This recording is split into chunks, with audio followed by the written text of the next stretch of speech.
You know when you're scrolling online and a food video just stops you in your tracks and suddenly you're starving? Well, what's the secret sauce? How do they make food look that good on camera? Today, we're going to pull back the curtain on the whole art of food videography. And we've picked one of the most gorgeous and delicious desserts out there, gulab jamun, to show you exactly how it's done. And this quote right here, it absolutely nails it. It's why those videos grab you. See, it's never just about the recipe, is it? It's about the story, the feeling, maybe a memory it sparks. And capturing that emotion, that's the real magic we're chasing. Okay, so that's the big question, right? How do you actually do that? How do you take a list of ingredients and turn it into a cinematic experience? Well, it's all about starting to think like a filmmaker, not just a cook. And I'm going to walk you through that whole process, step by step. We're going to break this down into 5 key parts. First, we'll talk about the why this dish is our star. Then, we'll get into setting the stage, which is crucial. After that, the fun part, capturing the cooking magic. Then we'll polish it all up in the edit. And finally, talk about sharing that delicious story. Let's jump in. So, first up, why gulab jamun? I mean, of all the amazing dishes in the world, what makes this one so perfect for the camera? Honestly, the answer is all about its incredible transformation. It's really all about the journey this dessert takes. You start with this soft, simple, unassuming dough, and then comes the drama. It plunges into hot oil, it sizzles, it puffs up, and it turns this beautiful golden brown. And just when you think it's done, it takes this luxurious bath in a fragrant, glistening syrup. Every single step is a total feast for the eyes. All right, let's talk about maybe the most important part, the part most people tend to skip, the prep work. The real secret to a beautiful food video happens long before you even think about hitting that record button. It is all about setting the perfect stage. You should think of pre-production like a chef's mise en place. You know, having everything in its place, but for your camera. This is what separates a chaotic, stressful shoot from a smooth, creative one.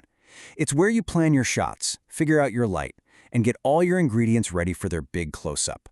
And it really just boils down to these 3 things. First, storyboarding. Don't worry, you don't have to be an artist. It's just about having a game plan. A few simple sketches will keep you totally focused. Second, lighting. My advice? Think soft and natural. It makes food look amazing. And finally, prep everything. Trust me on this, you do not want to be frantically chopping an onion when you should be capturing that perfect, epic sizzle.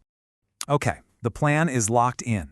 Now, we get to the really fun part, capturing the magic. This is where our story truly comes to life. Let's talk about production. Your camera is your storyteller, and it uses different perspectives. The wide shot, that's what sets the scene. It gives us a sense of place, the whole vibe of the kitchen. But the macro shot, oh, that's where the craving really kicks in. Getting super up close to see the steam rising, the way the syrup glazes the surface, that fine texture, that is what makes you feel like you can almost taste it. You really need both to tell the full story. This moment right here, it's pure drama. Don't just show the dough dropping into the oil. No, you want to capture that explosion of bubbles, the way the hot oil just dances around it. And remember, the sound is half the story. That sizzle is such a powerful sensory cue that makes us hungry instantly. So after the fiery drama of the frying, we get this beautiful moment of calm. This shot is all about tranquility and absorption. You get to watch as that sweet syrup just seeps into the gulab jamun, making it plump and heavy. You know, a little slow motion here can be absolutely mesmerizing, really emphasizing that luxurious transformation. And you see details like soaking time? They're not just for the recipe card. They're actually cues for your camera. Don't rush this shot.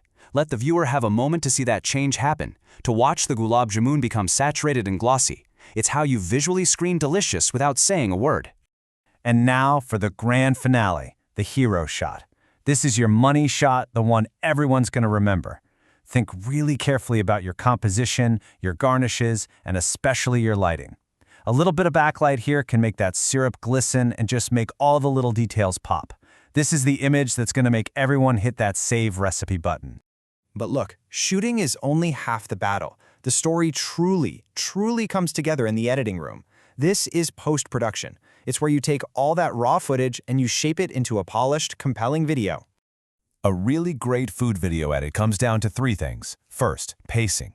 Your cuts have to match the mood, so quick and energetic for that sizzle, but slow and dreamy for the soak. Second, color. Just warming up the colors a tiny bit can make food look so much richer and more appetizing. And third, sound design. Boost that sizzle. Maybe add a subtle glug sound for the serapor. It just makes the whole experience so much more immersive.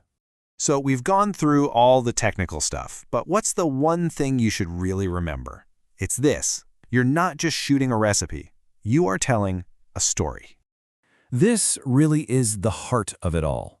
A dish like gulab jamun carries with it these incredible stories of family, of celebration, of comfort.